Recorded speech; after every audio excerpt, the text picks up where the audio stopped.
결론적으로 챗GPT는 거짓말만 하는 AI예요. 우리가 그림을 그려달라고 하면 얘가 그림을 지어내잖아요. 대화를 할 때 텍스트를 지어내는 거예요. 자, 그러면 팩트를 정확하게 검색해서 정보를 가져다 주는 구글과 거짓말만 늘어놓는 챗GPT, 어떤 게 교육적으로 더 유용할까요?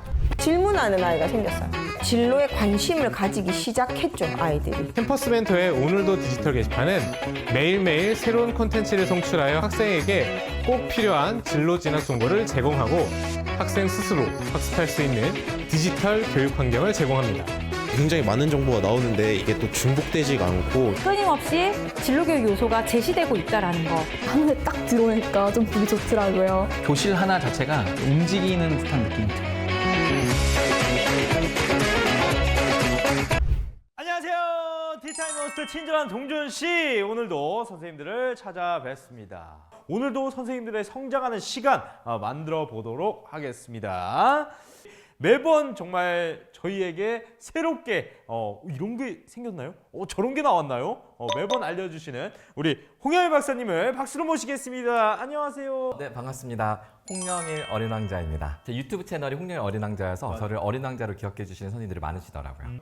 또 강의도 엄청 많이 다니셨죠? 최근에. 네, 요즘에 챗GPT 디지털 선도 학교들도 많잖아요.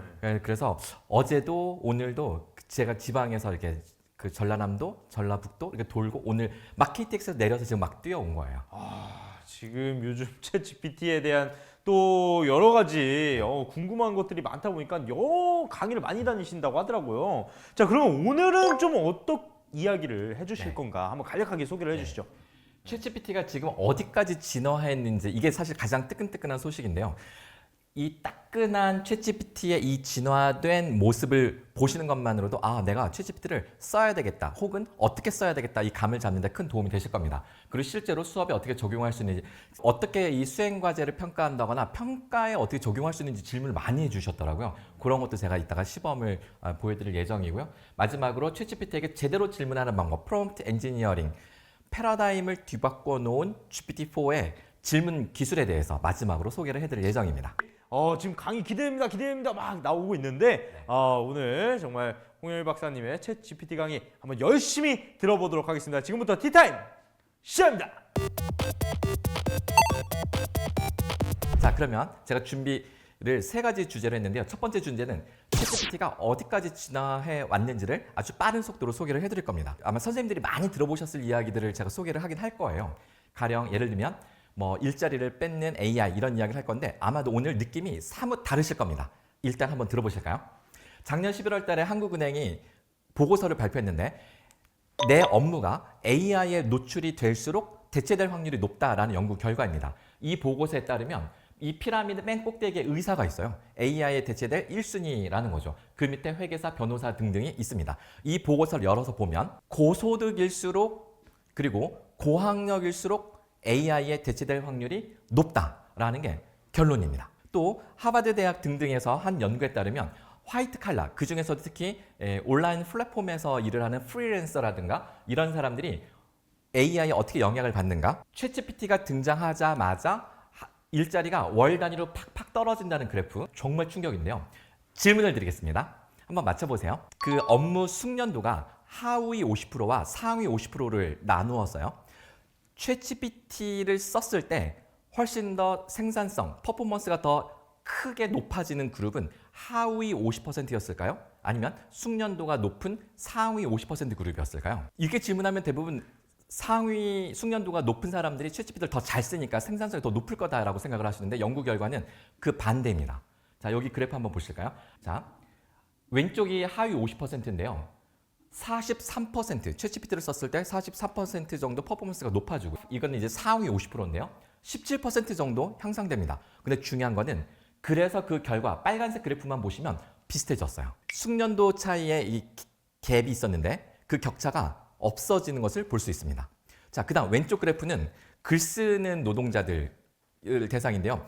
오른쪽에 highest skilled 이렇게 돼 있잖아요. 그러면 이 사람들은 이미 스스로가 완벽한 놀라운 글쓰기를 하고 있기 때문에 챗GPT를 써도 그렇게 퍼포먼스가 좋아지진 않지만 숙련도가 낮은 사람들에게는 상당히 도움을 주고 있다는 것을 보여줍니다. 그러면은 숙련도가 높거나 이미 퍼포먼스가 괜찮은 사람들은 챗집을 쓸 필요가 없느냐? 그거는 아니죠. 왜냐하면 시간을 엄청나게 세이브를 해주거든요. 그 다음 이거는 왼쪽을 보시면 아까 방금 보셨던 그 그래프를 제가 생성형 AI에게 딱 주고 설명해줘 라고 한 겁니다.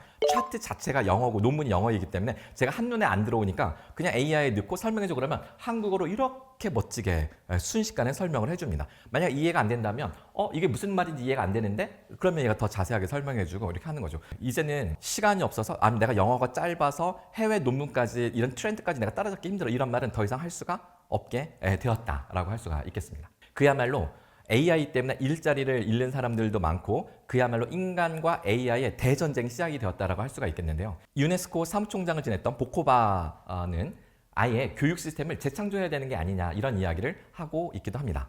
인간과 AI 종족의 전쟁, 과연 누구의 승리로 귀결될 수 있을까요? 여기에 대해서 놀라운 시도를 하는 또 하나의 트렌드를 보여드리겠습니다. 작년 9월에 육체 노동이 빠르게 인간의 뇌를 망가뜨린다라는 대규모 연구 결과가 작년 9월에 발표됐어요.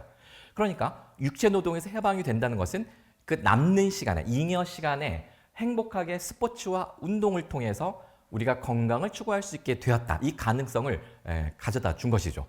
따라서 육체 노동이 해방이 되는 건 맞아요. 요즘 젊은 세대들은 자신의 SNS에 이런 사진 하나쯤은 다 올라와 있어요. 해시태그 오운완 무슨 뜻일까요? 오늘 운동 완료. 기계가 아니었으면 어떻게 할 수 있었겠어요?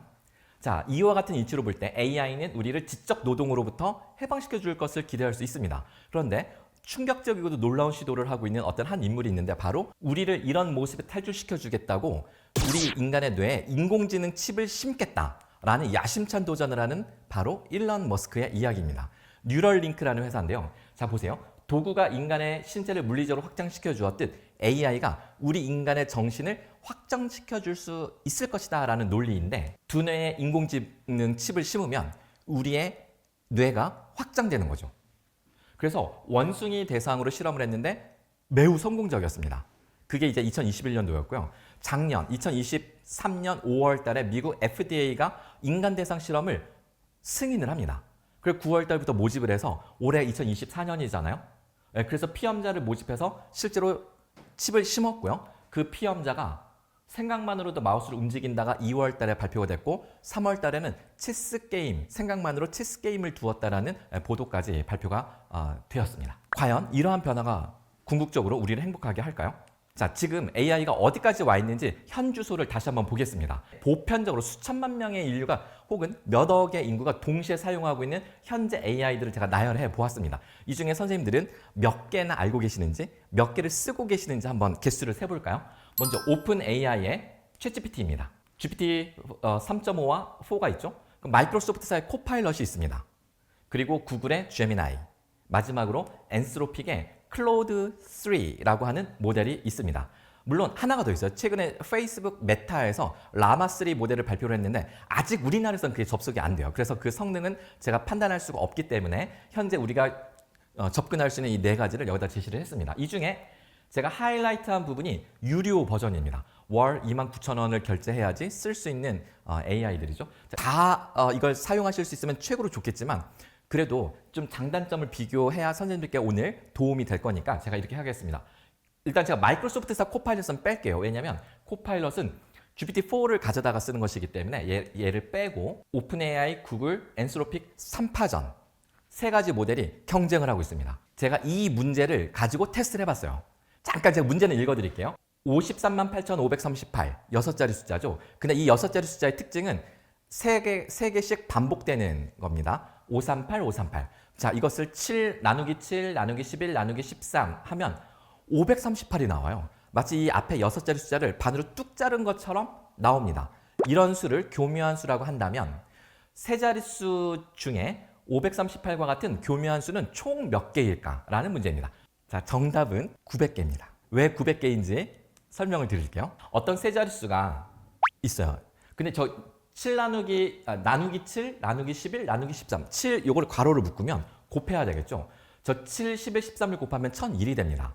그러니까 이 1001이라는 건 독특한 특징이 있어요. 어떤 세 자릿수를 ABC가 세 자릿수라고 해볼게요. 거기다가 1001을 곱하면 뭐가 돼요? ABC, ABC가 되죠. 왜냐면 1000 0을 곱하고 1을 곱한 거니까. 자, 여기까지 다 이해되시나요? 자, 그럼 이걸 거꾸로 ABC 6자릿수를 1001로 나누면 당연히 ABC가 되겠죠. 자, 이 성질을 보셨습니다. 그럼 이 A와 B와 C가 100의 자리, 10의 자리, 1의 자리인데 어떤 숫자가 와야 될까요? 어떤 숫자가 와도 상관이 없겠죠. 그러니까 세 자릿수라면 다 됩니다. 정답은 모든 세 자릿수. 그럼 세 자릿수가 몇 개일까요? 100부터 999까지죠. 그러면 900개입니다. 자, 이 문제를 AI, 구글, 엔스로픽, 오픈 AI 제가 해봤습니다. 자, 보실까요, 결과? 자, 이 세 가지. 자, 먼저 구글입니다. 구글, 특히 유료 계정인, 유료 모델인 울트라 1.0 모델입니다. 이게 이제 제미나이 어드밴스드라고 되어 있는 그 옵션인데요. 자, 이 문제를 출제했더니 얘는 정답이 2개래요. 틀렸습니다. 설명은 되게 장황한데 틀렸습니다. 자, 두 번째. 엔스로픽의 클로드 3 오퍼스 모델인데 이것도 유료 모델입니다. 얘는 맞췄을까요? 900개 맞췄습니다. 잘 보시면 가운데 1001이라는 값을 구했고 그래서 100에서 999까지 숫자를 구해서 900개라는 걸 맞추는 걸 볼 수 있어요. 추론을 정확하게 한 거죠. 마지막으로 GPT, GPT-4 900개 맞췄습니다. 얘도 역시 1001이라는 값의 성질을 통해서 100부터 999까지 그래서 900개라는 값을 구한 것을 보실 수가 있습니다. 자, 결론적으로 물론 저는 지금 하나의 예시를 보여드렸지만 유튜브에 보시면 저 말고도 많은 사람들이 이걸 여러 가지로 테스트를 하면서 비교를 했어요. 근데 다들 의견이 거의 비슷해요. 이 세 가지 중에 현재 미소 짓는 승자는 지금 화면에 제가 띄운 것처럼 오픈 AI의 GPT-4 그리고 클로드 3입니다. 구글은 아직 좀 실망스러운 수준이다. GPT-4와 클로드 3는 장단점이 있습니다. 챗GPT, GPT-4는 데이터를 분석할 수 있고 추론 능력이 탁월합니다. 클로드 3는 글쓰기가 최고입니다. 특히 한국어를 정말 한국 사람보다 글을 더 잘 써요. 그래서 챗GPT 인공지능을 많이 이렇게 활용해서 이렇게 일을 보시는 분들은 이 두 가지를 같이 씁니다. 데이터 분석은 GPT-4에서 하고 글쓰기는 클로드 3에서 하는 거죠. 예를 들어서 자, 자기소개서를 쓴다고 한번 해볼게요. 그러면 GPT-4에게 내 이력서를 이렇게 넣어요. 마우스로 드래그 앤 드롭하면 쏙 들어가요. 자, 이게 내 이력서야. 내가 캠퍼스 멘토에 취업하려고 해. 여기서 그 경력자를 뽑는데 내 경력을 참고해서 자기소개를 써줘라고 하는 거지. 그러면 이력서를 주고 저를 잘 어필할 수 있는 키워드를 챗GPT에서 추출을 해요.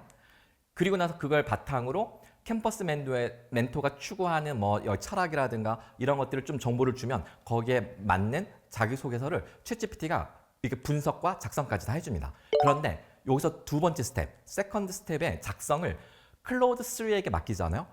와, 그러면 간당간당 붙을까 말까, 서류 심사 통과할까 말까 할 자기소개서가 그냥 착 달라붙게 돼 있어요. 클로드 3가 써주게 되면. 재미있는 실험을 하나, 연구 결과를 소개해드리겠습니다. 모 대기업에 입사 지원을 했던 84명, 84명의 자기소개서를 챗GPT로 분석을 한 거예요. 채점을 해서 점수를 매기고 실제로 그 기업의 인사 담당자의 평가 결과와 일치도를 분석을 한 논문인데요. 상당히 충격적입니다. 자, 84개 자기소개서를 구해서 이 평가 루브릭으로 진단을 한 겁니다.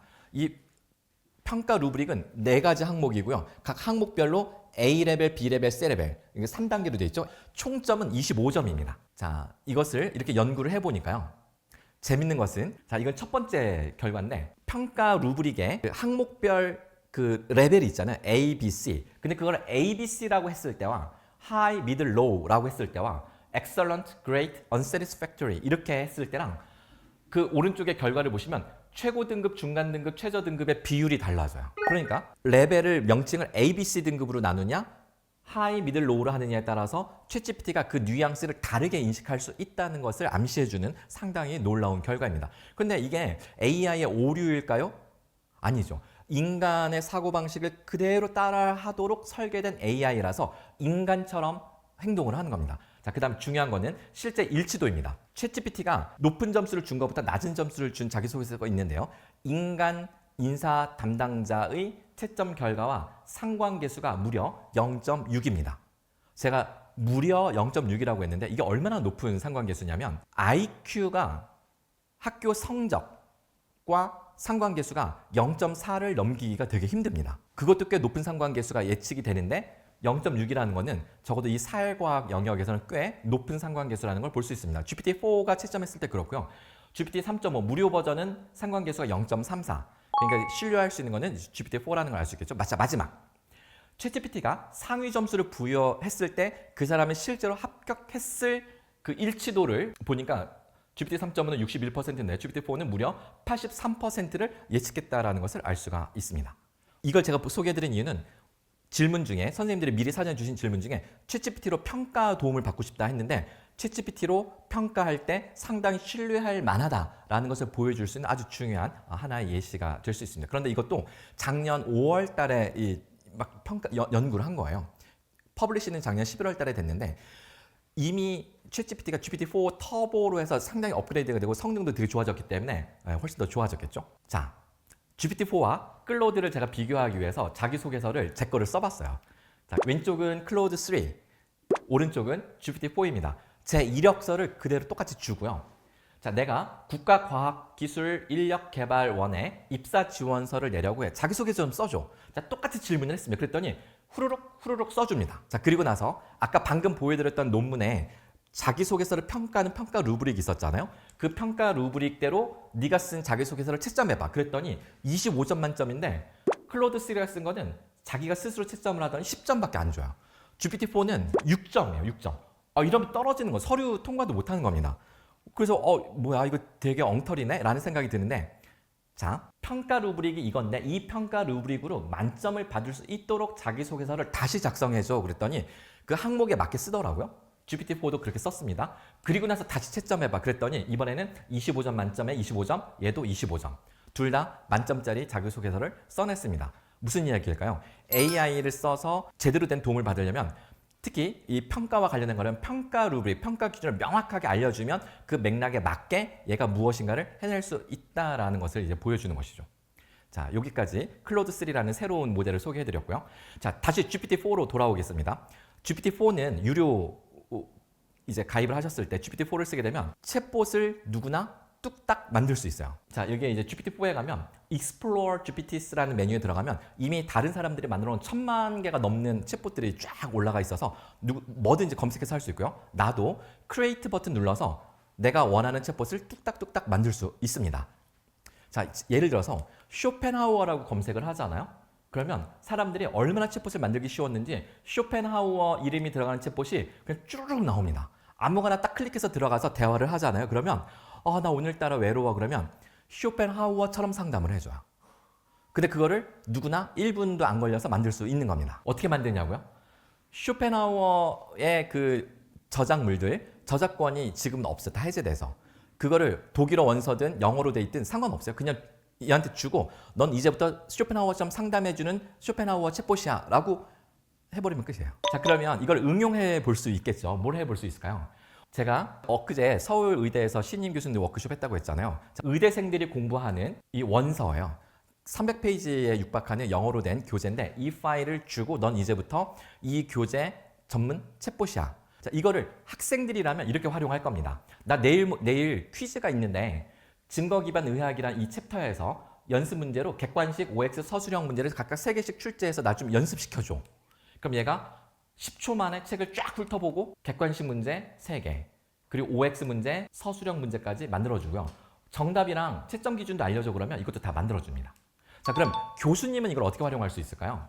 자, 공중보건 챕터에서 내가 학생들에게 실습 과제를 주고 싶은데 그 실습 과제를 좀 설계해줘. 그러면 바로 설계합니다. 자, 제목, 공중보건 개선 프로젝트, 목표, 활동 개요 쭉 한 다음에 실습 활동 단계까지 1단계, 2단계 해서 5단계까지 쫙 있어요. 근데 어때요? 꽤 괜찮나요? 아니면 너무 대강해 준 것 같나요? 요 정도면 대강한 느낌이죠. 여기서 실망하거나 포기하면 안 됩니다.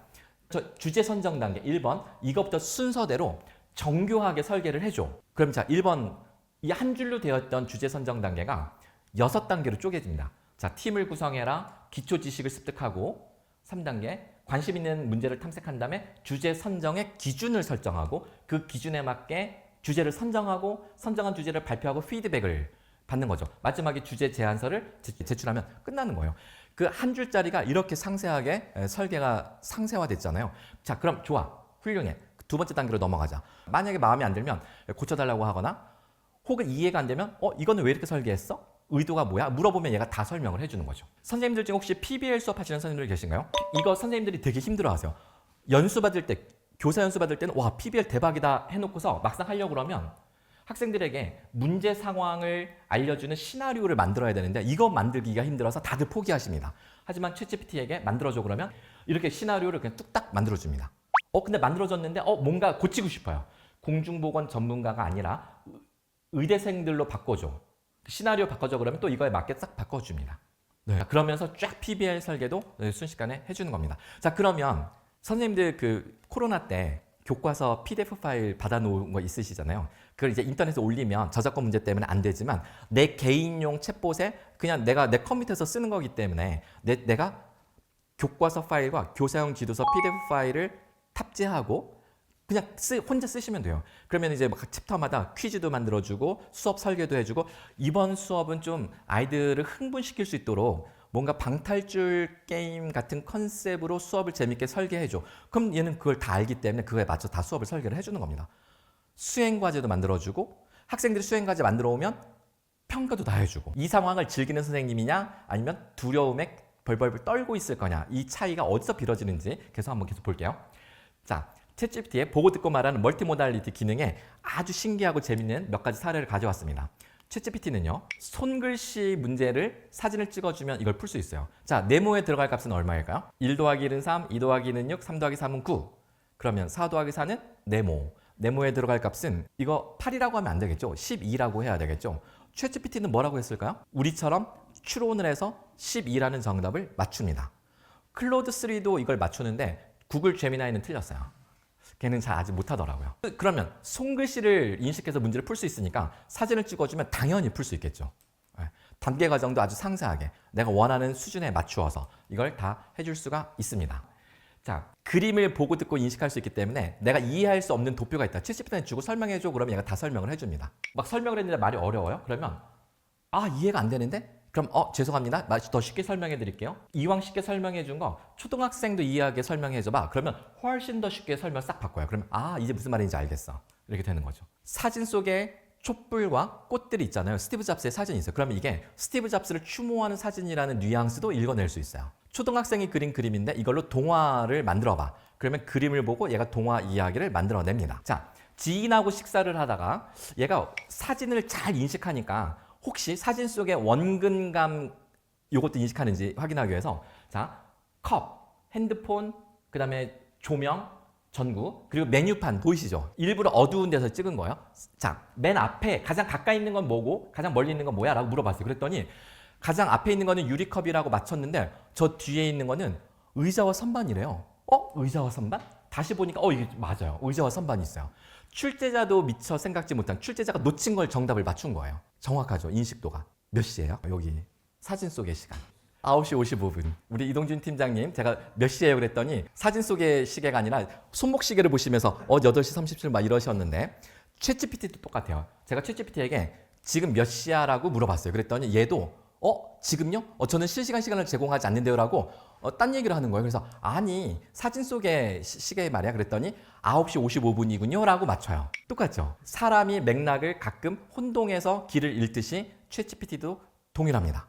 챗GPT가 인간처럼 느껴져야지만 챗GPT를 제대로 인식을 하시는 겁니다. 참고로 이렇게 그림을 주고 인식하는 것은 GPT-4에서 가능한 겁니다. 오늘 제 이야기는 모두 GPT-4에서 진행이 되는 겁니다. GPT 3.5 무료 버전과 비교해달라고 하신 선생님도 계셨고요. 무료 버전으로 할 수 있는 거를 좀 알려주세요라고 했는데 그냥 단도직입적으로 GPT 3.5는 안 쓰느니만 못합니다. 그거는 그냥 안 쓰시는 게 나아요. 왜 그런지 이따가 중간에 설명이 나올 거고요. 여기서 놀라운 걸 보여드리겠습니다. 제가 제주대병원에서 제주대 의대 교수님들 강의를 하고 제주공항에서 늦은 시간에 비행기를 기다리는데 목이 마른 거예요. 그래가지고 제가 주스를 시켰는데 이게 무슨 주스인지 아세요? 수박 주스예요. 저는 수박 주스 진짜 좋아하거든요. 우리 팀장님은 혹시 맛있는 음식을 앞에 두고 누가 생각나세요? 와이프요? 저는 챗GPT가 생각나요. 그래서 저는 챗GPT에게 이거 내가 진짜 좋아하는 건데 무슨 음료일까? 스무고개 해봐. 얘 스무고개 할 줄 알까요? 알더라고요. 자, 이 음료는 탄산이 들어있나요? 라고 첫 번째 질문 물어봐요. 그래서 제가 아니요. 그러면 카페인이 들어있나요? 아니요. 그럼 과일로 만들어졌나요? 예스. 그러면 딸기 맛인가요? 노. 그럼 수박으로 만들어졌나요? 예스. 5번 만에 맞췄어요. 자, 스무고개가 된다는 거는 단계적인 추론이 된다는 거죠. 챗GPT가 추론을 할 수 있다는 겁니다. 제가 놀랬잖아요. 헐 그랬더니 얘가 수박 음료군요. 크크크 자기가 다 할 걸 다 맞췄대요. 신나서 크크크 이러는 거예요. 이거 챗GPT가 스스로 하는 감정 표현입니다. 근데 사실 20개 이거 어려운 거예요? 쉬운 거예요? 사실 우리 인간에게 너무나 쉬운 거잖아요. 근데 챗GPT는 20개를 하니까 맞출 수 있었던 걸까? 아니면 인간처럼 한 번에 맞출 수 있을까? 이걸 제가 다시 테스트를 해봤습니다. 여기 보시면 이 사진을 주고 20개로 맞춰봐. 그 힌트 하나도 안 주고 그랬더니 디저트인가요? 예스. 과일이 들어있나요? 예스. 그러면서 뭐 크림이 덮여있나요? 디저트 케이크인가요? 그랬더니 디저트는 이거는 디저트인데 딸기가 올려진 크림 케이크다. 딩동댕 맞췄습니다. 자, 새로운 세션을 새로 열어서 한 번에 물어봤어요. 짜잔, 이게 뭘까? 그랬더니 세상에 한 번에 완벽하게 맞추는 겁니다. 이때 제가 등골이 오싹해지면서 이런 생각이 들었어요. 한 번에 맞출 수 있으면서도 20곡에 하자니까 정말 한 단계씩 질문을 쪼개서 맞춰주는 센스를 보여준 거죠. 근데 이게 제가 왜 소름 돋을 정도로 충격이었냐면 애기들이 아빠 심심해 놀아줘 그러면은 아 그래? 우리 그러면 20곡에 하고 놀까? 이렇게 놀아주잖아요. 챗GPT가 저를 얼마나 우습게 보았을까요? 놀아달라고 막 졸라대는 애기처럼. 제 페이스북 친구이신 이윰님이 요즘 이런 작업을 하고 계세요. 디지털 아트, 미드저니로 그리는 건데 근데 너무나 놀라운 글을 써서 제가 소개를 해드립니다. 나에게 미드저니는 창작 조교, 챗GPT는 연구 조수. 무슨 이야기냐면 그림은 미드저니에서 그림을 그리고 이것을 챗GPT에서 크리틱을 한다는 거죠. 챗GPT가 너무나 그림을 보는 눈이 정확해서 얘랑 밤새 토론을 하는데 너무 재밌다는 거예요. 내가 창작한 내 그림인데 이 그림에 대한 내가 미처 생각지도 못했던 통찰까지도 끄집어내주는 나의 잠들어 있던 잠재적 어떤 의식까지 끌어내주는 그런 역할을 GPT-4가 해주고 있다는 겁니다. 사실 챗GPT는 이 정도 레벨에서 써야 레벨 3 고급 수준이라고 할 수 있습니다. 자, 이분이 재밌는 실험을 했는데 이분의 작품의 제목이 폭풍우 속의 신부의 유리구두인데 챗GPT에 물어본 거예요. 이 사진이 신비로워 보이니 아니면 무섭게 느껴지니? 라고 한 겁니다. 자, 그림 한번 다시 보실까요? 어때요? 폭풍우 속에 구두가 있습니다. 자, 이제 챗GPT한테 물어보는 거죠. 너는 이 이미지가 무섭게 느껴지니 신비롭게 느껴지니? 그랬더니 첫 번째 이 신발의 이미지는 반드시 무섭게 보이진 않지만 누군가에게는 불길하게 느껴질 수 있는 드라마틱하고 강렬한 미학을 담고 있습니다. 어둡고 폭풍우가 몰아치는 배경과 유리구두 주위로 튀는 거친 물이 역동적이고 강렬한 느낌을 줍니다. 이는 강력하거나 통제할 수 없는 것에 대한 예감이나 기대감을 불러일으킬 수 있고 누구에게는 두려움으로 연결될 수 있습니다. 근데 그 다음이 놀라워요. 이 이미지에는 확실히 신비한 분위기가 있습니다. 혼란스러운 배경과 섬세한 유리구두의 대비. 자, 다른 속성을 대비시켰다는 걸 얘가 간파한 거예요. 그러면서 앞으로 들려줄 이야기를 암시합니다. 자, 그림 다시 한번 보실까요? 자, 그리고 챗GPT가 제기한 놀라운 질문을 보시죠. 이런 혼란 속에서 신발은 어떻게 탄생하게 되었는가라는 질문을 던집니다. 그것은 자, 이 유리구두는 폭풍 속의 고요함을 상징하는 것일까요? 아니면 폭풍 후 그 자체를 불러일으키는 촉매제일까요? 서로 다른 두 개의 속성을 대비해서 이런 질문을 만들어내는 게 GPT-4입니다. 사실 우리가 학교에서 아이들 교육할 때 이런 정도의 통찰을 끄집어내려고 우리가 사실 교육을 하는 거라고 본다면 아이들에게 상당히 자극이 될 수 있는 챗GPT라는 걸 알 수 있습니다. 그리고 더 충격적인 것, 그 맨 마지막 단락을 보시면 폭풍우에 휩싸인 신발의 초현실적 특성은 미지의 느낌과 불가사의한 느낌을 불러일으키며 관객이 이 그림 뒤에 숨어있는 가능한 이야기를 깊이 탐구하도록 유도합니다. 그러니까 이 작가님이 물어봤겠죠. 그래, 그 이야기가 뭐겠니? 그랬더니 얘가 이때부터 상상해서 이야기를 만들어내요. 이 그림에 맞는. 마치 어떤 전설 속 이야기처럼. 와, 진짜 충격입니다. 바이라가 신부 이름인데 바이라라는 신부는 세상의 혼돈 속에서 흔들리지 않고 설 수 있고 폭풍의 눈을 안식처로 받아들일 수 있는 신랑감을 구하는 중이에요. 그래서 일부러 폭풍우가 몰아치는 곳에 자신의 구두를 던진 거예요. 그래서 그 구두를 흔들리지 않고 잘 구해오면 그 남자와 결혼하겠다라는 아주 상당히 전설 같은 이야기입니다. 유튜브 스탑 버튼 딱 누르고 보시면 읽어볼 수 있으니까 한번 읽어보시기 바랍니다. 논문 하나를 더 소개해 드리겠습니다. 요즘 챗GPT는 미술의 개념을 바꿔버렸습니다. 챗GPT나 미드저니나 그러니까 달리죠. 달리3 혹은 미드저니 같은 그림을 그려주는 도구가 AI가 없을 때는 작가들의 이 생산성이 한 달에 작품 하나 겨우 내기도 힘들었다. 라면 미드저니나 달리3로 그림을 그릴 수 있게 되니까 일주일에 막 10편씩 작품을 낸다거나 폭발적으로 생산성이 높아졌어요. 자, 여기서 퀴즈. 생산성이 높아졌는데 그 작품의 개수가 많아진 거잖아요. 그 작품의 참신성은 점점 더 높아졌을까요? 점점 더 떨어졌을까요? 여기 보시면 AI를 사용하면 시간이 지남에 따라 아티스트의 작품의 참신성은 감소한 걸로 드러났습니다. 페이스북에 엄청나게 자신의 작품을 막 올리는데 독자들이 보니까 점점 식상해지는 거예요. 처음에는 대박 이랬는데 그냥 별로 기대가 없어지는 거죠. 근데 여기서 되게 놀라운 발견.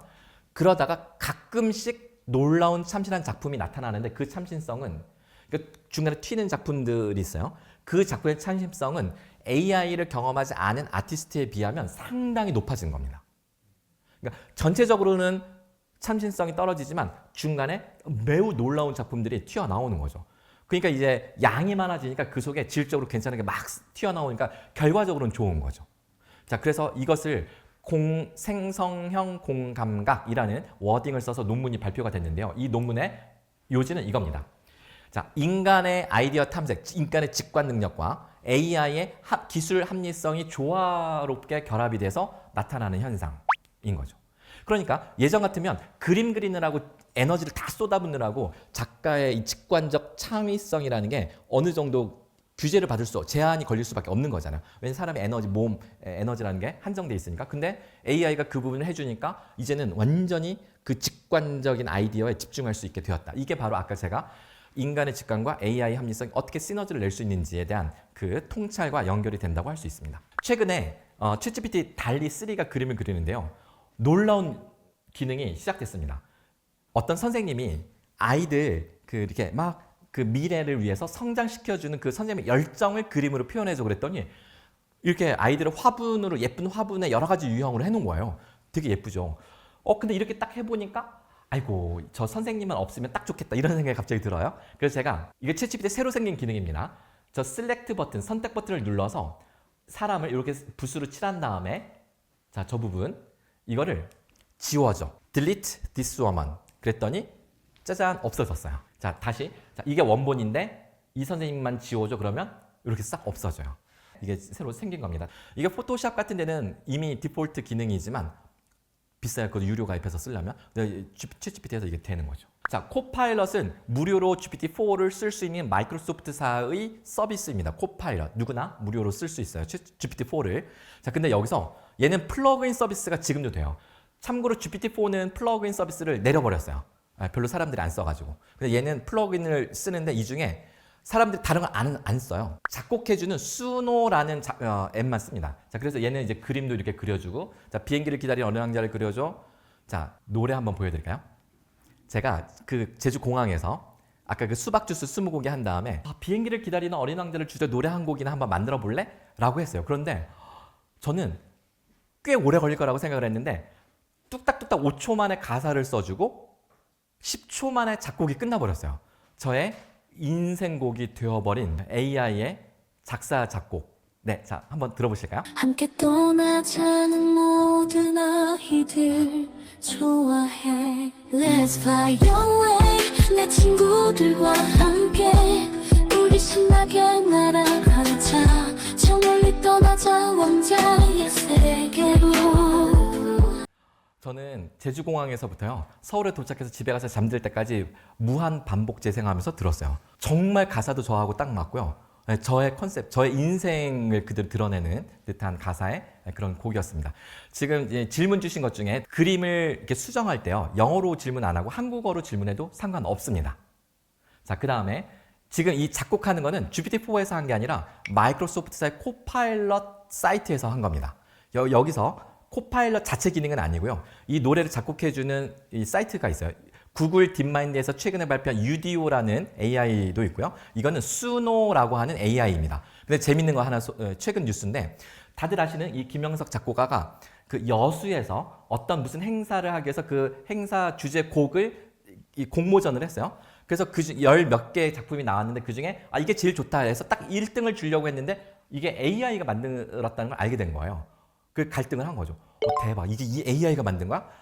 근데 결국은 이게 이제 취지에 맞다 해가지고 결국 1등을 주긴 했는데 김영석 작곡가도 그냥 속아 넘어가는 인간이 작곡한 줄 알고. 자, 이제 좀 정리 단계로 넘어갑니다. 제가 지난 1년간 챗GPT를 그렇게 강의를 하면서 초등학생부터 시니어 계층까지 쫙 강의를 했어요. 근데 청중의 반응이 가장 둔감했던 순서대로 제가 보여드릴게요. 제일 둔감했던 그룹은 과연 초중고 선생님들이었습니다. 선생님들 반응은 일단 놀래요. 지금 댓글창에 보면 다들 놀라시죠? 다 놀라시긴 하는데 근데 이거 애들이 이것 가지고 숙제 해갖고 오면 안 되는데 이거 애들 못 쓰게 해야 되겠는데 걱정하시면서 그냥 결국은 본인도 안 하세요. 자, 두 번째로 둔감한 그룹은 교수님들인데 특히 인문사회계열 교수님들, 인문사회계열 교수님들은 사실 무슨 힘으로 교수가 된 거예요? 생각하는 힘이잖아요. 근데 챗GPT가 잠재적 경쟁자잖아요. 그러니까 경계심을 가지고 쓰지도 않아요. 그게 되게 느려요. 그래서 제가 지금 하루에 한두 개씩 챗GPT 강의를 전국을 돌아다니는데 대학 강의할 때 제일 재밌어요. 왜냐면 아무도 몰라요. 해보신 교수님이 거의 없어요. 이공계 교수님들은 너무 앞서가고요. 대학원생들 역시 인문사회계열이 좀 늦어지고요. 근데 이게 밑으로 내려갈수록 예민해지는 그룹인데요. 학부모님들 강의하면 바로 유료 결제해서 우리 애들 숙제하는데 도와줘야 되겠다. 직장인들 바로 유료 가입해서 이제부터 칼퇴가 보장되는 건가? 가장 민감한 대상은 누구였을까요? 학생들 아니에요? 어떤 특정 직업군인데 의사들입니다. 보실래요? 의사보다 AI가 뛰어나다. AI가 진단 점수 10점 만점을 받았는데 전문 의대 교수님들은 9점. 그 다음에 전공의라고 하죠. 8점. 근데 AI는 10점. 그러니까 의사 선생님들이 긴장을 안 할 수가 없겠죠. 지금 이제 정부랑 이렇게 좀 약간 계속 이 대치가 계속 되고 있는데 AI가 의사 필요수를 줄어들게 할 거다. 증언을 하기 전에 좀 더 따져보자 뭐 이런 식의 목소리가 나오는 그 중요한 이유 중에 하나가 AI다라는 겁니다. 제가 가톨릭 그 임상 치의학 전문대학원에서 엑스레이 사진을 주고 자 이거 진단 판독해줘 그랬더니 저 위에 까만 부분이 이렇게 땜질한 거예요. 충치 이렇게 긁어내고. 근데 그 속에 뭔가 또 어두워진 부분이 이게 지금 그 속에서 충치가 숨어서 또 자라나는 거죠. 근데 이거를 챗GPT가 땜질한 것 그 다음에 속에 염증이 나고 있는 것을 정확하게 판독을 해냅니다. 의사 선생님들이 여기서 뒤로 다 넘어가는데 왜 이게 충격이냐면 사실은 이미 아까처럼 AI가 진단하거나 판독하는 거는 이미 있어요. 근데 그거를 병원에서 도입하려면 상당히 많은 돈이 들어요. 몇 억씩 돈을 써야 될 겁니다. 근데 단돈 한 달에 29,000원만 결제하면 누구나 쓸 수 있는 챗GPT가 이걸 해내니까 충격인 거예요. 이제는 더 이상 이것이 전문성이 아닌 거죠. 그래서 판독 너무나 정확하게 하고요. 그리고 나중에 병원에서 진단서 떼면 이해할 수 없는 막 영어 단어로 된 막 이런 거 써 있잖아요. 챗GPT는 사진 찍어가지고 이거 설명해줘 그러면 챗GPT가 완벽하게 설명해줘요. 내 주치의 의사 선생님 만나기 전에 미리 챗GPT로 예습해서 가보세요. 대박입니다.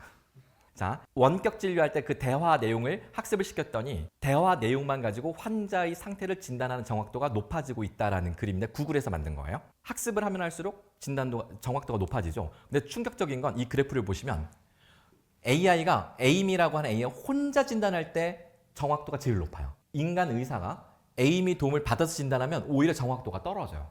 인간이 에러를 발생시키는 중요한 이유라는 거죠. 자, 달리가 이렇게 그림을 여러 가지 그려요. 프롬프트만 주면 그림을 막 그려주죠. 그런데 다들 아시겠지만 한 달 조금 넘게 지났는데 비디오를 만들어주는 소라가 나왔잖아요. 동영상까지 뚝딱뚝딱 만들어줍니다. 다양한 스타일의 그림과 조각품, 아름다운 예술작품이 있는 박물관을 날아다니며 둘러보는 영상을 만들어줘. 동영상을 만들어줘. 그랬더니 이렇게 됩니다. 한번 쭉 보실까요?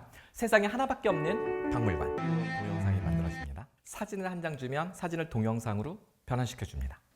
대박이죠. 자, 그리고 한 3주쯤 전에 또 충격적인 뉴스가 나왔는데 휴머노이드 로봇을 만드는 Figure AI라는 회사가 챗GPT하고 제휴하고 2주 만에 그냥 인간 로봇을 만들어버렸어요. 챗GPT가 사진을 정확하게 인식하잖아요. 이 휴머노이드 로봇, 이 Figure 1이라고 하는 이 로봇이 자신의 카메라로 앞에 펼쳐진 상황을 정확하게 인식하고 행동을 하는 그 모습입니다. 영상을 한번 볼까요? 네 눈앞에 뭐가 보이니? 라고 질문할 겁니다. Hey, Figure 1, what do you see right now? I see a red apple on a 빨간 plate 사과, in the center of the table, 접시, a drying rack with cups 그리고 and a 건조대, plate, and you standing 그리고 당신이 nearby with 오른손을 your 테이블에 hand on 올려놓고 the 서 table. 있군요. Great, can I have something to eat? 오케이, 나 배고픈데 먹을 것 좀 줘 라고 합니다. 그랬더니 Sure 로봇이 thing. Sure. 먹을 거 달라고 했는데 사과를 집어줘요. 이게 사과가 먹을 건 줄 어떻게 알았을까요? 자, 충격적인 장면은 여기서 벌어집니다. Can you explain why you did what you just did while you pick up this trash? 쓰레기를 쏟아 놓고 너 방금 나한테 사과 왜 줬어? 라고 물어봐요. On it. So I gave you the apple 그랬더니 because it's the only 제 앞에 먹을 게 edible 사과밖에 item I could 없었어요 provide you 라고 with 하면서 from the 쓰레기를 table. 치워요. 멀티태스킹이 되는 거예요. 멀티태스킹. 뭔가 다른 일을 하면서 대화대로 하는 거예요. 작동 원리는 아주 간단해요. 자, 스피치 투 텍스트. 자, 목소리가 텍스트로 바뀌어서 들어가서 다시 말로 답변을 하는데 자, 스피치 투 텍스트 요 첫 번째 맨 위에 보세요. 자, 이거는 그냥 챗GPT 기능입니다. 근데 이 답변을 이 로봇에게 전달을 해서 바디 컨트롤러를 작동시키는 명령어를 만들어서 기계를 움직이는 겁니다. 어렵지 않아 보이죠, 메커니즘이. 이 가능성을 보고 오픈 AI, 엔비디아, 뭐 인텔, 그다음에 제프 베조스, 마이크로소프트 등등이 투자하고 있는 상당히 전도 유망한 그런 기업이라고 할 수가 있겠습니다. 무료와 유료 버전, 제가 무료 버전은 그냥 쓰시지 마시라 그랬는데 그거 설명드리고 오늘 강의를 빨리 정리를 해야 될 것 같아요. GPT 3.5와 GPT-4의 추론 능력을 비교하는 논문이 나왔습니다. 직접 비교한 건 아니고요. 먼저 GPT 3.5의 추론 능력에 대한 논문인데요. Nature Human Behavior라는 저널에서 발표가 됐는데 여기서 GPT-3, GPT 3.5의 원래 그 언어 모델은 GPT-3입니다. 여기 보시면 짙은 색깔이 GPT-3 무료 버전의 추론 점수, 옅은 색깔이 인간 대학생의 추론 점수. 그러니까 무료 버전은 대학생 수준의 추론 능력을 가지고 있다. 그러니까 우리 선생님들께서 어떤 도움을 대학생들에게 도움을 받으면 성에 차겠어요? 아니면은 좀 아휴 그래 네가 아마추어지 뭐 이렇게 되시겠어요? 좀 성에 안 차겠죠. 무료 버전은 딱 요 정도 수준이다라는 겁니다. 자, 그렇다면 GPT-4는 어느 수준일까요? 여기 밑에 보시면 대학원 수준 정도도 아니고 대학원 수준을 훌쩍 능가해 버린다라는 아주 중요한 의미심장한 논문이 하나 발표됐는데 미국 펜실베니아 대학의 경영대학원 와튼 스쿨이라고 하는 경영대학원이 있는데요. 여기는 정말 거의 천재 수준의 똑똑한 친구들이 가서 경영 수업을 받는 곳이죠. 자, 여기서 이런 실험을 했습니다. $50에 통할 수 있는 신상품 아이디어를 만들어내시오. 이 문제를 인간 대학원생에게 200개 아이디어를 얻어내고요. 챗GPT, GPT-4 유료 버전입니다. GPT-4에게 200개 아이디어를 얻어냈습니다. 그러면 지금 400개 아이디어가 쌓여 있죠. 이거를 막 섞어서 블라인드 평가를 하는 겁니다. 인터넷에 올려놓고 자 네티즌들에게 당신이라면 이 제품을 구매할 의향이 있습니까? 구매 확률을 조사해 보니까 인간 아이디어의 구매 확률은 40%에 불과했는데 GPT-4가 낸 아이디어의 구매 확률은 무려 47%입니다. 별로 차이가 없어는 보여요. 큰 차이는 아닌 것 같아요. 연구자들이 전문가에게 부탁을 해요. 뭐라고 부탁하냐면 이 400개 아이디어들 중에 이 중에 정말 괜찮은 아이디어, 진짜 이건 대박감이다. 이건 정말 혁신적이고 이건 정말 성공할 것 같다. 상위 10%만 뽑아주세요 했어요. 그러면은 400개 중에 10%니까 40개죠? 40개 중에 GPT-4가 아이디어를 낸 거는 몇 개였을까요? 35개. 인간 아이디어는 이 중에 5개밖에 안 됐습니다. 무슨 뜻인가요? 인간보다 인간을 더 잘 이해하는 GPT-4라는 것을 알려주고요. 창의성뿐만 아니라 혁신성까지 갖춘 GPT-4는 웬만한 인간 수준을 능가해버렸다라는 것을 보여주는 케이스 스터디입니다. 자, 결론적으로 챗GPT는 거짓말만 하는 AI예요. 생성형 AI, Generative AI, Generate 한다는 거, 생성한다는 것은 말을 지어낸다는 뜻입니다. 우리가 그림을 그려달라고 하면 얘가 그림을 지어내잖아요. 실제 그림은 아니잖아요. 대화를 할 때 텍스트를 지어내는 거예요. 그러니까 챗GPT가 하는 답변은 무조건 본질적으로 거짓말입니다. 그러니까 디폴트가 거짓말이에요. 자, 그러면 팩트를 정확하게 검색해서 정보를 가져다 주는 구글과 거짓말만 늘어놓는 챗GPT 어떤 게 교육적으로 더 유용할까요? 질문을 이렇게 바꿔볼게요. 거짓말만 하는 사람이 있고요. 팩트만 말하는 사람이 있어요. 이 사람은 거짓말만 해요. 이 사람은 팩트만 말해요. 누가 더 상상력이 풍부할까요? 거짓말. 누가 더 추론 능력이 더 진화해 나갈까요? 거짓말. 사실만 말하는 사람은 추론할 필요도 없고 상상할 필요도 없겠죠. 그냥 맞다 틀리다만 해주면 되니까. 이거는 사실 지능을 요구하지도 않습니다. 하지만 거짓말은 상당한 수준의 지능을 요구하죠.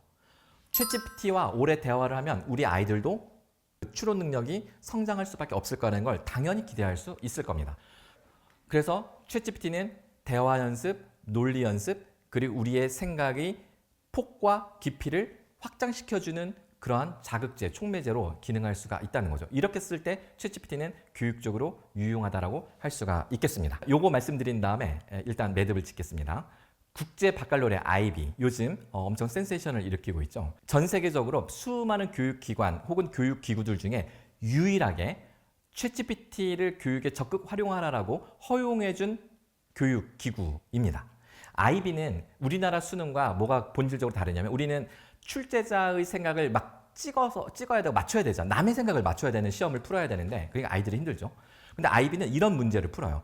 2시간 동안 문학 작품이 허구임에도 불구하고 진실을 추구한다고 말할 수 있는지 구체적인 예를 들어서 설명해 봐라. 이걸 2시간 동안 자기 생각을 막 쓰면 좋은 점수를 받을 수 있는 시험. 그럼 이게 언어 영어 끝나는 거예요. 그러니까 생각하는 힘을 길러주고 비판적 사고력을 기르는데 아주 강점이 있다라고 소문난 IB, 국제 바칼로레아. 그런데 놀랍게도 챗GPT를 학생들이 에세이 쓸 때 써도 된다. 허용을 하고요. 더 놀라운 건 장기적으로 학생 시험에서 에세이 비중까지 줄여 나간대요.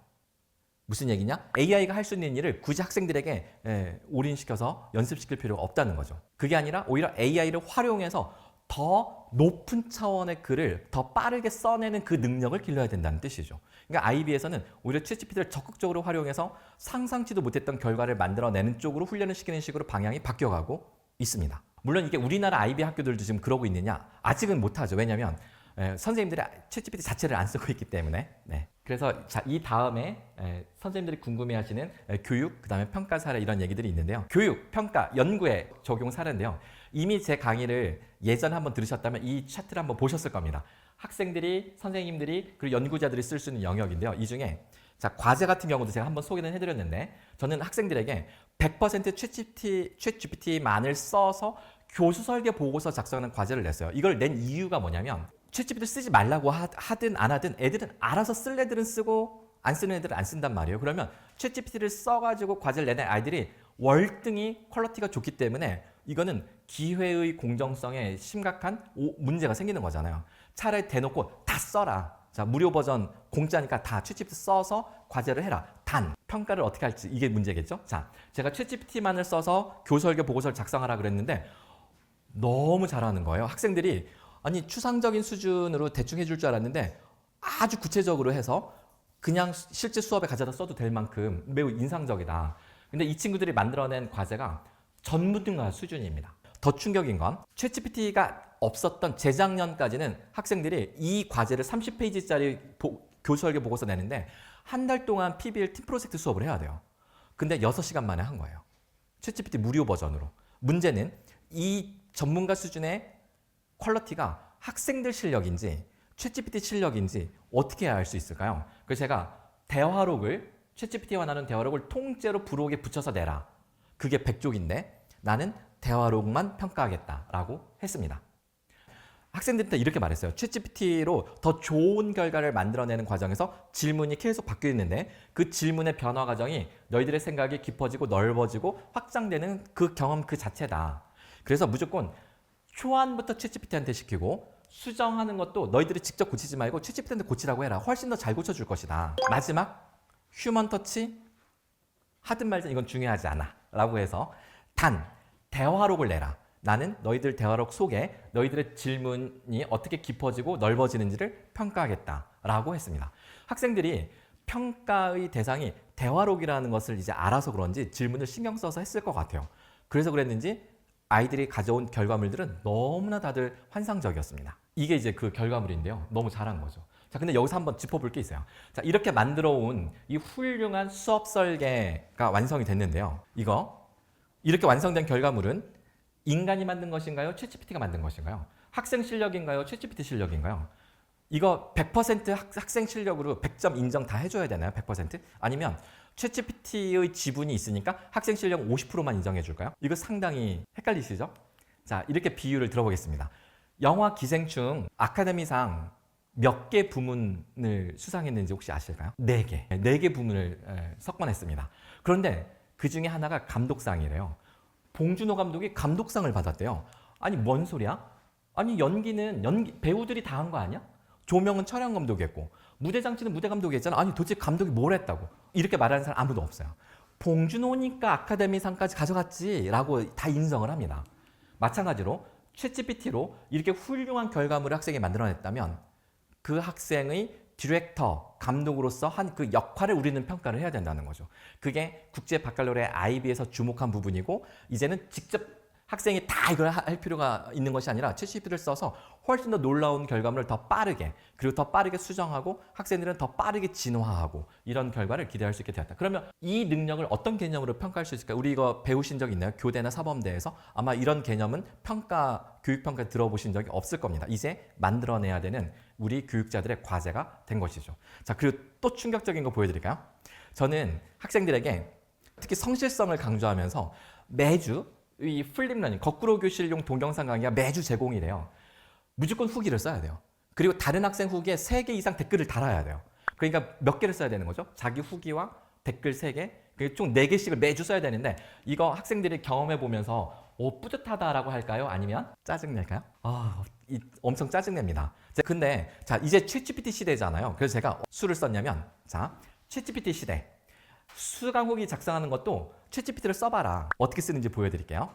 자, 이게 제 후기 게시판인데 보시면 게시글 중에 머리글에 챗GPT라고 써 있는 거는 챗GPT가 쓴 겁니다.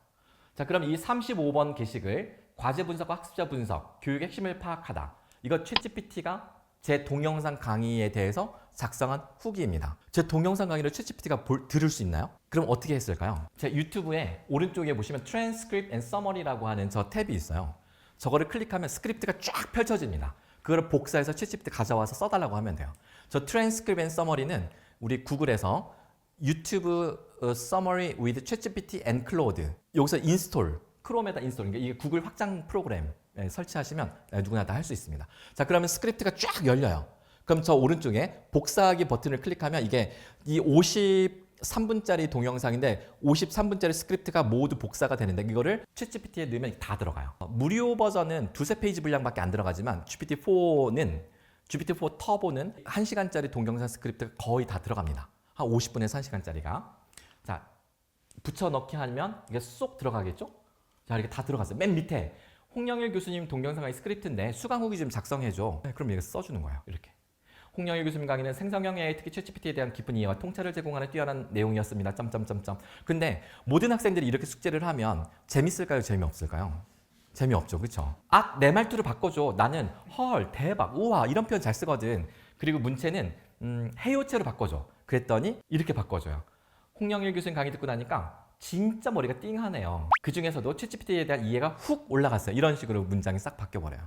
학생들이 자신의 말투, 문체, 일기 쓸 때 쓰는 거 이런 표현들을 몇 개 챗GPT한테 주고 이런 스타일로 좀 써줘 그러면 완전히 그 학생 스타일로 써주는 거죠. 그럼 교수님이 챗GPT를 썼다고 학생이 이야기를 숨긴다면 알아챌 재간이 있을까요?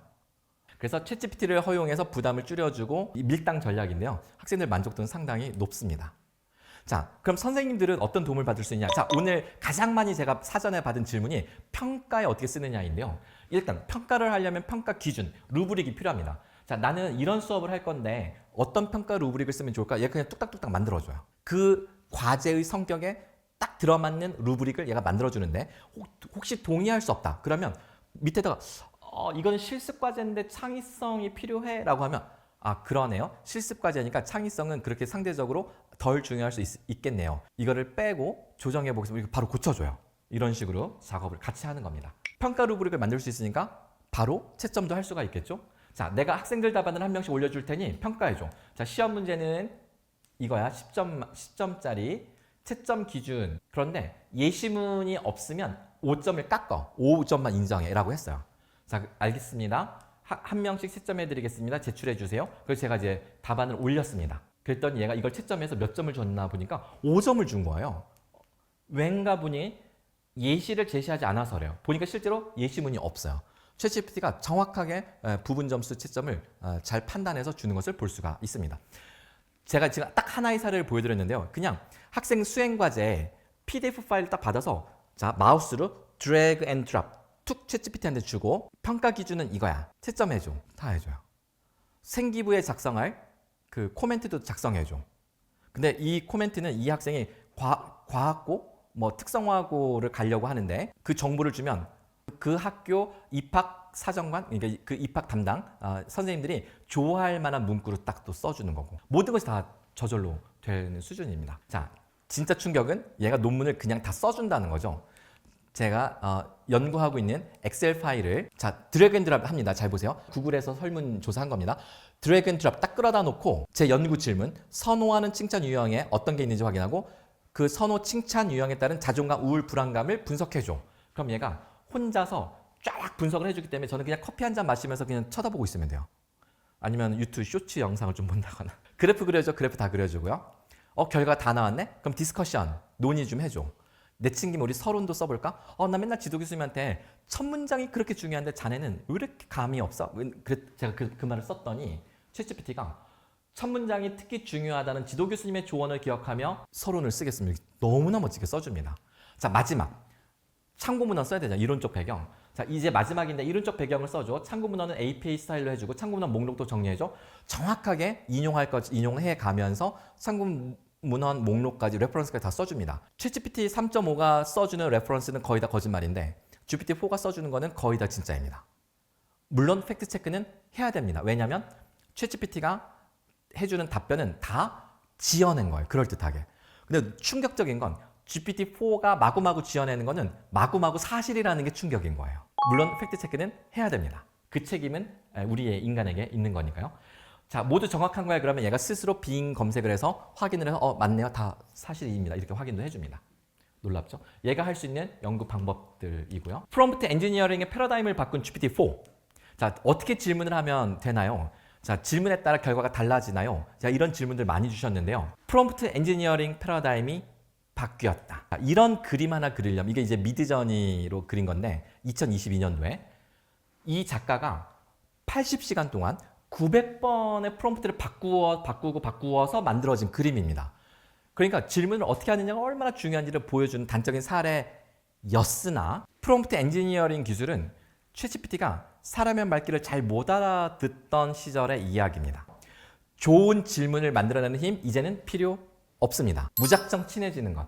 이게 챗GPT를 잘 쓰는 단 하나의 요령입니다. 내가 원하는 바가 명확하게 아웃풋 이미지가 있을 때 딱 그렇게 만들고 싶어요. 그럴 때는 정확하게 내가 원하는 것을 설명을 해줘야 됩니다. 프롬프트 엔지니어링은 내가 원하는 바를 정확하게 얻어내고 싶을 때 필요한 방법론이다. 하지만 내가 원하는 것이 창의적인 답변 아니면 심층적인 토론을 원한다. 그럴 때는 이런 프롬프트 엔지니어링 기술이 아니라 무작정 질문을 던지는 집요함만이 요구된다. 라고 할 수 있겠습니다. 이 두 가지의 균형이 이제 필요한 것이죠. 그래서 프롬프트 엔지니어링의 패러다임이 이제 바뀌어가고 있습니다. 챗GPT는 감정 분석에 탁월한 AI입니다. 감정 분석을 하도록 훈련을 받은 거죠. 그래서 사실 공감력 오디션을 한다면 AI를 이길 재간이 없습니다. 그래서 인간은 공감보다 연민으로 방향을 틀어야 된다. 이것이 최근 공감 패러다임의 또 다른 변화되는 패러다임 흐름 중에 하나입니다. 자, 이제 끝났습니다. 제 유튜브 채널에 오늘 제가 못다한 이야기 더 와서 보실 수도 있고요. 티타임에 제가 이전에 했던 영상들도 홍영일 딱 검색하면 나오니까 보시면 좋을 것 같아요. 고맙습니다. 오늘 선생님들께서도 감정을 많이 느꼈을 것 같아요. 깜짝 놀랐다, 대단하다, 여기까지 왔어요, 놀라워요, 근데 약간은 좀 두려워요, 어떻게 쓸 수 있을까요? 막 이런 것들, 그런 것들이 막 많이 떠올리실 것 같습니다. 근데 여기에서 아까 좀 질문 나온 것들이 좀 있어서 제가 그거를 좀 질문을 좀 드리고 싶은데, 요거 챗 GPT한테 서울대학교 합격자의 학생부 수준의 버금가는 탐구지료와 교과 세특을 뭐 기록해줘, 찾아줘, 뭐 이런 것들을 한다면 좀 어떻게 될까? 샘플만 있다면 다 돼요. 그래서 지금 여기 샘플들 많잖아요. 네네. 그래서 요거 사진 딱 찍어가지고 주고 자 요게 샘플이야. 그럼 이제 그런 스타일을 다 써주는 거야. 야, 이거 근데 한글까지 다 인식을 하는 거죠? 타이핑 찐 한글은 인식 잘 해요. GPT-4에게 PDF 파일로 변환한다면 파일을 주면 다 들어가요. 그렇죠. 챗봇 만들 때 하면 돼요. 교육 현장에 AI 도입하면 교사들의 업무가 줄어들까요? 인터넷 도입됐을 때 생산성도 늘었지만 교사 업무도 많아졌는데 AI 기술 발달이 교사에게 과연 시간을 더 줄까요? 라는 질문도 했었거든요. 확실하게 제가 말씀드릴 수 있어요. 오후 2시쯤 되면 업무가 다 끝나고 멍 때리다가 퇴근하실 수 있어요. 남는 시간은 아이들과 눈을 마주치고 대화도 하고 진심 어린 정을 나눌 수 있는 그런 여유라는 거를 AI가 확보해 줄 수 있다라는 것이죠. 근데 이런 인식 같은 거는 유료 버전만 되는 거죠? 3.5는 안 되는. 네, 유료 버전만 됩니다. 여러분들 클로드 3도 되고 유료 버전만 됩니다. 4 써야 됩니다. 그래서 그 디지털 선도학교는 이제 예산 지원 받으면 선생님들에게 일단 챗GPT 유료 가입 다 해드리고 국어 선생님과 영어 선생님들은 클로드 3도 가입해주고 뭐 이렇게 많이 하시더라고요. 알면 모르면 못하고. 네. 요 정도 알았으면 이제 GPT 마스터가 됐을 것 같은데 이제 시간이 마무리해야 될 것 같습니다. 그러면 그 오늘 함께하신 선생님들께 마지막으로 한 말씀 해주시죠. 그러니까 이제 문제는 내가 뭘 하고 싶다, 내가 하고 싶은 거, 내가 좋아하는 것 이것을 알 수만 있다면 AI는 날개를 달아주는 거죠. 중요한 거는 내가 뭘 하고 싶은지를 모른다는 게 문제잖아요. 제가 서울대학교 행복연구센터에 13년간 근무하면서 깨달은 것, 행복감이 높아지면 내가 뭘 좋아하는지를 알게 돼요. 시야가 넓어지거든요. 그래서 당장 행복을 선택하시기 바랍니다. 선생님 본인의 행복이 무조건 최우선이다. 그러면 AI가 어느 날 나 여기 있습니다라고 기다렸다는 듯이 미소를 지어 보일 겁니다. 네, 오늘 고일 박사님이었습니다. 감사합니다. 감사합니다. 네.